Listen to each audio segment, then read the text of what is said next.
What's up, guys? This is YGO Silence coming at you with another deck profile.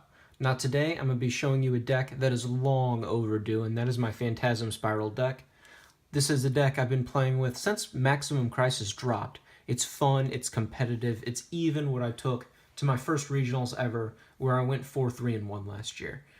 It's a strong stun anti-meta strategy that has incredible power ceiling, alright? Allows you to steal wins against even the best decks of the meta when the win condition is fulfilled. And its ability to kind of come out of the woodwork and not really be something your opponent is prepared for, something they can side against, is just too strong to overlook. But anyway, guys, that being said, let's get right into this video.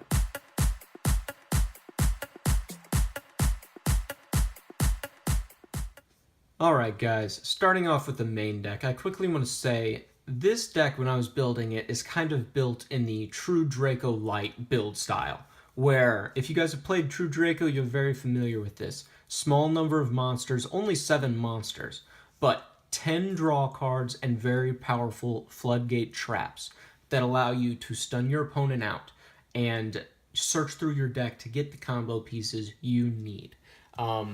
So anyway, let's start off with the monsters. You must run the one boss monster, which is just a big vanilla beater. You really don't even need to run this, but you can't, to me, you can't run a Phantasm Spiral deck without it. It's just too fun to drop this card. It's one of my favorite cards in the entire game. It's just awesome. Really, really cool card. And then 1, 2, 3 Gene Warped Werewolf. And 3 Dragoons of Draconia. You could play Vorse Raider instead of Dragoons of Draconia, but it's got a pendulum effect where if you destroy a monster with a normal monster, you can add another from your deck. And then also, if you were to, let's say, card a Demise and you had a Gene Warped and a Dragoons of Draconia, or 2 of these in your hand, you could put 1 in your scale and then get your full 3 cards from Card of Demise. So I find that the utility offered by Dragoons of Draconia is better than the 100 more attack given to you by Vorse Raider. But really, that's up to you. Alright, next, spells. You run quite a bit of them. 3 Tenki. This gives you access to your Beast Warrior normal monsters, which is the style you play instead of the dinos or the water dinos. And so there's that. You also must run 3 of Pacifist and 3 Terraforming. Pacifist is the best card in the entire deck, hands down. It's not even a question to me. Pacifist, if you draw into this, it is a good hand. If you do not have Pacifist, you are screwed. Alright, this deck relies on the field spell, and that's why you run so much draw power. Pacifist allows you to get your resources, interrupt your opponent's plays, and protect yourself with tokens. This does it all for the deck. Alright, you want to get this out, you want to get this rolling. And that's just the incredible power of this deck, where your opponent does anything, and you do not have a token, it will summon a token for you, which is 2k, 2k, that's quite big. And then the other effect, when you summon exactly 1 normal monster, you get to search. So you search 1 Phantasm Spiral card, mostly the traps, and then you have a live piece of interruption in your hand to deal with your opponent. That's really, really good. And that's not once per turn, where your opponent destroys that token, special summon another token. Now you don't get to search again, but you get more defense for you. So that's just an incredibly powerful card. You need to run it at 3. Next, we're going to kind of get into the draw power of the deck. Like I said, you run a lot of draw spells, 10 to be exact. 3 Card of Demise, +2, it's just so good in these stun decks, you really need to run it. 3 Pot of Desires, you could bump this down to 2 if you're really worried about getting a Desires off of Desires. To me, it's not that big of a deal. You want to see this every duel and get access to the extra cards. And then 3 Duality, and 1 Upstart. Again, just let you cycle through your deck, get to what you need faster. You're able to run all these spells because you're really not special summoning during your turn. It's all during your opponent's turn with the token. You know, that's just the way it works. It's very, very powerful in that regard. So that's generally what I would recommend running. And then, rounding off the spells, 2 Grip, 1 Wave. Now, you guys are probably wondering, wait a minute, YGO, where the heck is Heat Wave? And let me tell you where it is. In my binder where it belongs and not in this deck. Um, it's really, really hard for me not putting Heatwave in here because I love the card. It's so good on paper in this deck. But the issue I've found with it is if you're not using it in the very first turn, it is a brick and it is useless. It's very powerful on that first turn, but even then, there are other cards that you could play that do effectively the same thing, which is slow down your opponent, stun their turn, and allow you to kind of make a big push the next turn. Heat Wave, though it is powerful, it's just too much of a risk to run such a bricky card where if you draw into it anything except in your opening hand first turn, it's useless. Because you can't even use draw power to get to it because it has to be the first card you activate in main phase 1. So to me, that's just too much risk to run a card like that, even though I very much enjoy it. But anyway, that is our spells. Let's move on to these traps. This is a lineup, you can mess with a fair bit. I like kind of what I've run right now. There's a few things I might look into changing that I'm testing now, but this is what I believe is the best currently. 3 battle. This is non-negotiable. You need to run 3 battle. This is your Dryden pop of the deck. Allows you to interfere on your opponent's turn and just pop whatever you want. 1 power. Think about running 2.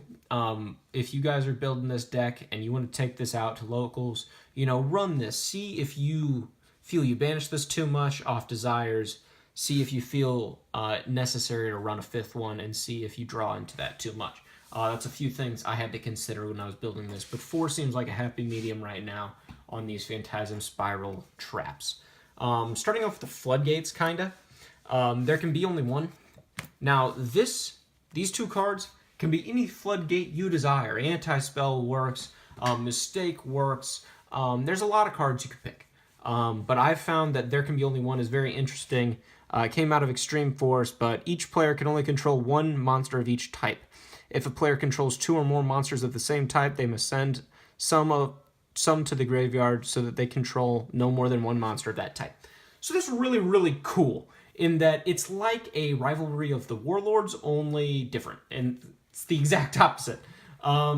It's cool because in the meta right now, there's a lot of decks that are monotype. For example, Pendulum Magician is Spellcaster, True Draco is Worm, so it allows you to kind of mess with that. And also in this deck, the token is a worm, and your normal summon monsters are Beast Warriors. So you generally have only that and the token and a Beast Warrior out at the same time. So this doesn't really affect you at all. And even if you have to send like a token, if you summon Phantasm Spiral Dragon, not that huge of a deal. Next, 2 Champions Vigilance. I really like this card. The token is level 8. So it counts as a level 7 or higher normal monster because tokens are considered normal monsters. So you have effectively 3 Solemn Judgments in this deck. So that's really, really cool. And that's just awesome to me, and it allows you to just mess with your opponent a lot. They don't see this card a lot. They don't expect it. You can even run 3. Maybe pull one of these floodgates if you wanted, but I like 2 because it's a happy medium for me. And then finally, 1 warning, and then 1 skill drain, one of the best cards in the deck. It doesn't affect you at all, and it hurts your opponent like no tomorrow. And that rounds off our main. Let's go off to this extra deck.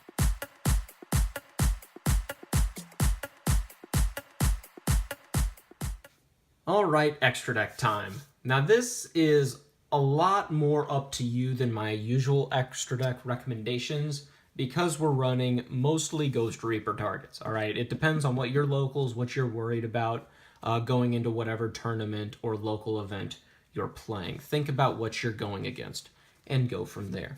But this is what I play competitively. So anyway, 1 Utopia, 1 Utopia Lightning, 1 Babuska, and 1 Tornado Dragon. This is pretty much everything you go into. They're all 4s. If you wanted, you could run like a Hope Harbinger or a Lancelot, which is an 8. I've just found I've never really felt the need to go into those cards. They're not really that important, and they take up space in the extra deck that, for such a niche card, it's not worth it. But anyway, the rest of this deck, the other 11 cards, are all Ghost Reaper targets. You have something for everybody. So Toad, Dante, Lyralusk, Ascendant Nightingale, or Independent Nightingale, Serapher Knight, Makaba, ABC Buster, Phantom Quartz to stop that FTK, Electromite for the meta, Double Helix, Omega, and Synchro Dragon. The idea with Ghost Reaper Winter Cherries is target the boss monster of the deck or the combo piece that all of their stuff starts with. So, like, for example, Spiral without Double Helix is garbage. ABC without ABC Buster Dragon is garbage. Invoked without Makaba, crap. Alright, and that's the idea behind it. You stop them before they can make a board that is too powerful for you to push into. Alright, but anyway, that is our extra. Let's move on to the side.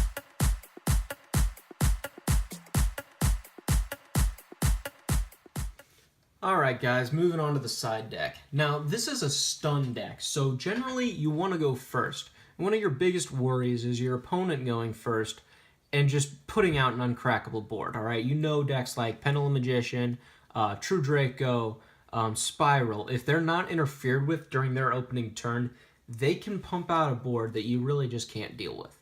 And so you have to watch out for that. And so that's generally what this side deck seeks to address. Anyway, the 3 Ghost Reaper, this is a staple in any anti-meta strategy in that it allows you to just mess with your opponent. And if you know what they need to go to and you just stop them with this, this is so powerful. And then I also run 2 Gogre and 2 Droll and Lock. Droll and Lock is awesome actually in the Spiral matchup, in the Trickstar matchup. I found it's actually come in clutch a few times for me. Also, True Draco really doesn't like this card because they draw a lot. Unless they got stupid Amano Iwata, which is just ridiculous. Oh my god, that card is good. So definitely want to run Droll and Lock for you. And then from here, we run 3 Cosmic, True Draco matchup, and then Dark-Hole Regeki, great for going second, breaking down those boards, and then 3-Dimensional Barrier. You could side these in depending on who you're playing against, but a lot of times I find the stun decks, stun cards in the main are plenty for me. But anyway, that is the side. Let's move on to these closing comments.